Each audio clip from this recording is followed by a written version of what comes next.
নমস্কার, সবাই কেমন আছেন? আশা করি ভালো আছেন। আমার চ্যানেলের আরেকটি ভিডিওতে আপনাদের সবাইকে ওয়েলকাম। এই বৃষ্টির দিনে গরম গরম সব রকমের সবজি দিয়ে চিংড়ি মাছের একটি রেসিপি আজকে আপনাদের সাথে শেয়ার করব। খেতে কিন্তু খুব ভালো লাগে, দুর্দান্ত টেস্ট হয়। সব সবজি দিয়ে, যেমন বেগুন, ঝিঙে, আলু, এইসব সবজি দিয়েই একটা রেসিপি আজকে আপনাদের সাথে শেয়ার করব। চলুন রেসিপিটা দেখে নেওয়া যাক। এখানে আমি চিংড়ি মাছ দিয়ে দিচ্ছি ভাজার জন্য, হলুদ লবণ দিয়ে নিয়েছি। এগুলোকে আমি ভেজে নেব খুব সুন্দর করে। চিংড়ি মাছ কিন্তু খুব বেশি ভাজার প্রয়োজন হয় না, তাহলে মাছগুলো শক্ত হয়ে যায়।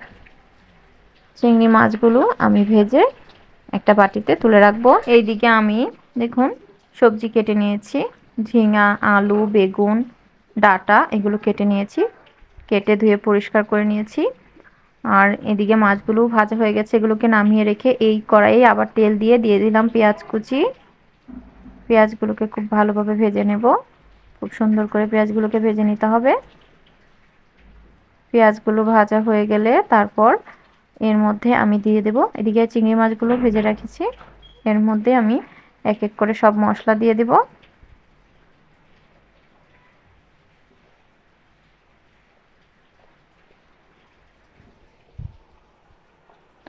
পেঁয়াজগুলো হালকা ভাজা হয়ে এলেই তারপর আমি এর মধ্যে দিয়ে দেব পরিমাণ মতো মরিচের গুঁড়ো, দিয়ে দেব পরিমাণ মতো লবণ, দিয়ে দেব পরিমাণ মতো হলুদের গুঁড়ো, দিয়ে এখন মশলাটাকে খুব সুন্দর করে মিক্সড করে নেব পেঁয়াজের সাথে।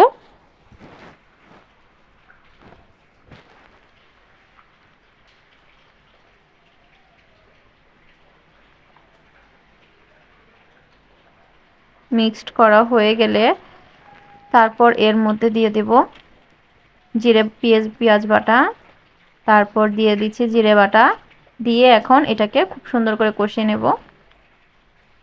রান্নাটা কিন্তু খুব সিম্পল রান্না, খুব সহজেই করে নিতে পারবেন।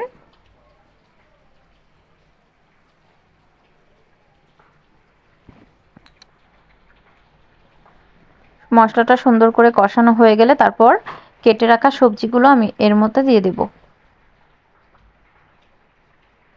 দিয়ে দিচ্ছি সব সবজি একবারেই দিয়ে দিচ্ছি। এখানে আমি সবজিগুলো দেওয়া হয়ে গেলে মশলাটার সাথে সবজিগুলোকে ভালোভাবে মিক্সড করে নেব। খুব তেল মশলা কম দিয়েই কিন্তু এই রান্নাটা গরমের একটি তৃপ্তিকর খাবার। এখন এটাকে আমি ঢেকে দেব সিদ্ধ হওয়ার জন্য, সবজিগুলো যেন ভালোভাবে সিদ্ধ হয়ে যায়, এর জন্য আমি এটাকে ঢেকে দেব। 5 মিনিট পর ঢাকনা তুলে এটাকে আরেকটু নেড়ে চেড়ে দেব, যেন সবজিগুলো লেগে না যায়। এখানে কিন্তু আমি কোনো জল ইউজ করিনি, এখনো সবজিতে আমি জল দিইনি, তাই এটাকে খুব ভালোভাবে নেড়ে চেড়ে নেব। তারপর এর মধ্যে ভেজে রাখা চিংড়ি মাছগুলো দিয়ে দেব। চিংড়ি মাছগুলো দিয়ে সবজিটার সাথে ভালোভাবে মিক্সড করে দেব।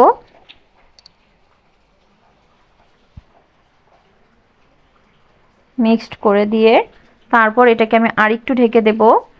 এই তো আমার মিক্সড করা হয়ে গেছে, এখন এটাকে আরেকটু ঢেকে দেব। 2 থেকে 3 মিনিট পর ঢাকনাটা তুলে এটাকে আবার একটু নাড়িয়ে চাড়িয়ে এর মধ্যে সামান্য জল দিয়ে নিতে হবে। খুব অল্প পরিমাণে এর মধ্যে আমি জল দিয়ে দেব। জল দিয়ে খুব সুন্দর করে এগুলোকে মিশিয়ে এটাকে আবার ঢেকে দেব।